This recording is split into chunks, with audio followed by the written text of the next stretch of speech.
कुछ सवाल आपके लिए। आप जानते ही हैं कि आजकल लाश को, डेड बॉडी को पैक करके दिया जा रहा है। उसका अंतिम संस्कार भी हमें नहीं करने दिया जा रहा है। हॉस्पिटल वाले एस्ट्रोनॉट जैसे कपड़े पहन के बॉडी का संस्कार करते हैं और ये कहते हैं कि ये जो लाश है इसमें से कोरोना वायरस किसी को ना हो जाए, इसलिए हम इसको पैक करके दे रहे हैं। पर 8वीं क्लास का बच्चा भी ये जानता है कि dead body can not spread virus. एक मृत शरीर से किसी को वायरस नहीं हो सकता, क्योंकि ये वायरस सांस लेने से और मुंह के थ्रू होता है। लेकिन जो डेड बॉडी है वो तो ना सांस लेती है, ना वो बोलती है, और ना ही उसके अंदर एटीपी, एडिनो ट्राइफॉस्फेट नाम का एनर्जी मॉलिक्यूल बनता है। तो वो कैसे किसी को वायरस दे सकती है? तो क्या किसी डॉक्टर ने या किसी भी इंसान ने ये सवाल उठाया कि हम पैकिंग करके लाश को क्यों दे रहे हैं?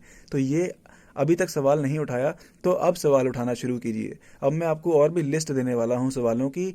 पूछिए, जितना सवाल पूछ सकते हैं पूछिए। जैसे कि अब चाइना के अंदर कितने ही बच्चों की मृत्यु मास्क पहनने के कारण हो गई, ये हमें किसी ने क्यों नहीं बताया? न्यू जर्सी के अंदर एक इंसान की एक्सीडेंट हो गया सड़क पे मास्क पहनने के कारण। पुलिस ने कहा कि अगर ये N95 मास्क नहीं पहनता तो इसका एक्सीडेंट नहीं होता। तो इस न्यूज़ के बारे में हमें किसी ने क्यों नहीं बताया? इसी तरह तंजानिया जैसी कंट्री के अंदर फुटबॉल का मैच हुआ था पीछे, 60,000 लोग स्टेडियम में थे, 60,000। पूरा स्टेडियम खचोखच भरा हुआ था। किसी ने मास्क नहीं पहना और कोई डिस्टेंसिंग नहीं थी, और किसी को भी कोरोना नहीं हुआ, किसी की कोरोना से मृत्यु भी नहीं हुई। तो ये हमें बताया क्यों नहीं गया कि तंजानिया जैसी कंट्रियों में तो फुटबॉल के मैच चल रहे हैं और यहाँ हमें डराया धमकाया जा रहा है। इसी तरह वियतनाम एक देश है। वियतनाम का पॉपुलेशन लगभग 10 करोड़ है और टोटल वहाँ पे लोगों की मृत्यु पता है कितनी हुई है? सिर्फ 35। और वहाँ पे ना कोई मास्क पहनने को कह रहे हैं, ना ही लोगों पे दवाइयाँ एक्सपेरिमेंट की जा रही हैं, और ना ही वहाँ पे लॉकडाउन लगा हुआ है। तो इसके बारे में हमें क्यों नहीं बताया गया?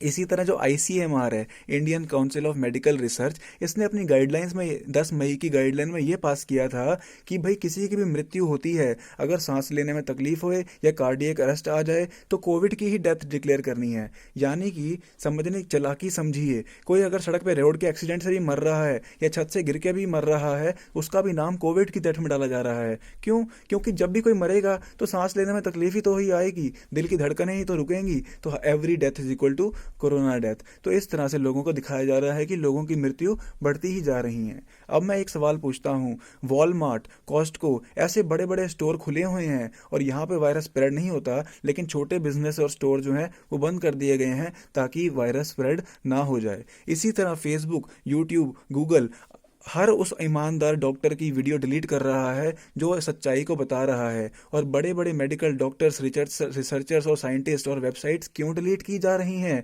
डॉक्टरों से ज़्यादा क्या किसी गूगल को या यूट्यूब को डॉक्टरों से ज़्यादा पता है? तो क्यों उनके चैनल डिलीट हो रहा है?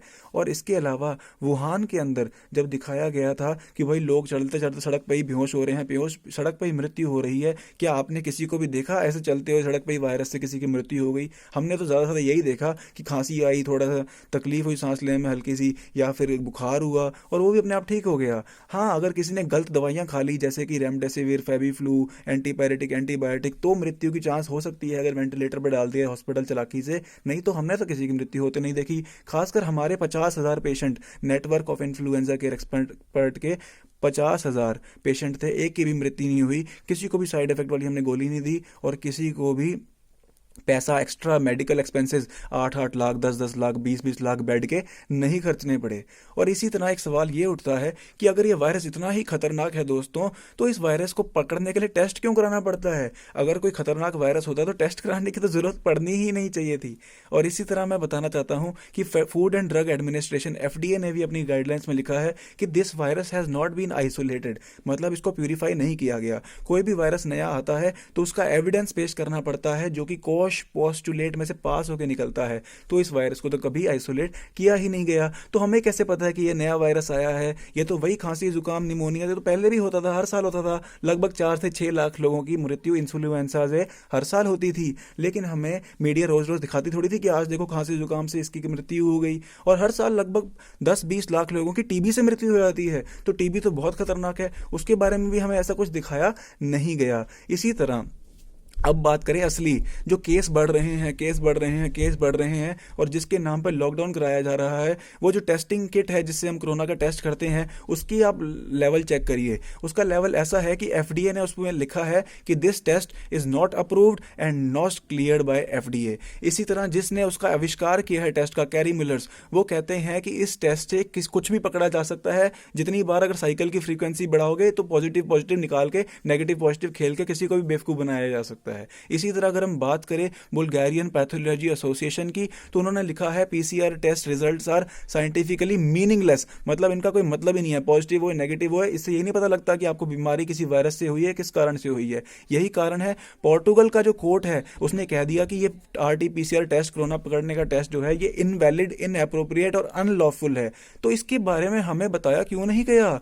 और अब ये देखिए पंजाब में इतने सारे किसान जो प्रोटेस्ट कर रहे हैं, लाखों की तादाद में, 10 लाख से भी ऊपर की तादाद है, लेकिन किसी को भी कोरोना हुआ क्या? इतने लोगों को कोई डिस्टेंसिंग नहीं है, कोई मास्क नहीं है, कुछ हुआ किसी को? कुछ नहीं हुआ, क्योंकि दोस्तों ये बेवकूफ़ बनाने की चाल है, समझिए इस बात को। और डब्ल्यूएचओ के जो डायरेक्टर हैं, जो हेड हैं, मालिक जो उनके हेड हैं, उनके पास एक भी मेडिकल की डिग्री नहीं है, तो उनको उनका डब्ल्यूएचओ का कैसे बना दिया गया हेड? और डब्ल्यूएचओ जो ऑर्गेनाइजेशन है, कभी आपने सोचा कि ये किसने बनाई है, किसने इसको हमारा बॉस बनाया है? कभी इसके बारे में सोचा? अब ये देखिए, बिल गेट्स साहब जी ने 5 साल पहले कैसे बता दिया कि वायरस आने वाला है। एंड्रू जो डॉक्टर फौजी हैं, उन्होंने 3 साल पहले कैसे बता दिया कि there will be a surprise outbreak, एक वायरस आने वाला है, क्योंकि ये सारी सोची समझी साजिश है दोस्तों। इसी तरह जो हमें दवाइयाँ दी जा रही हैं, एंटीबायोटिक, दोस्तों एंटीबायोटिक तो बैक्टीरिया मारने के लिए होती है, तो हमें तो वायरल इन्फेक्शन हुआ है, तो एंटीबायोटिक हमें क्यों खिलाई जा रही हैं? इसी तरह एंटी मलेरियल तो मलेरिया के मारने के लिए होती है, तो हमें वायरस में मलेरिया क्यों दी जा रही है?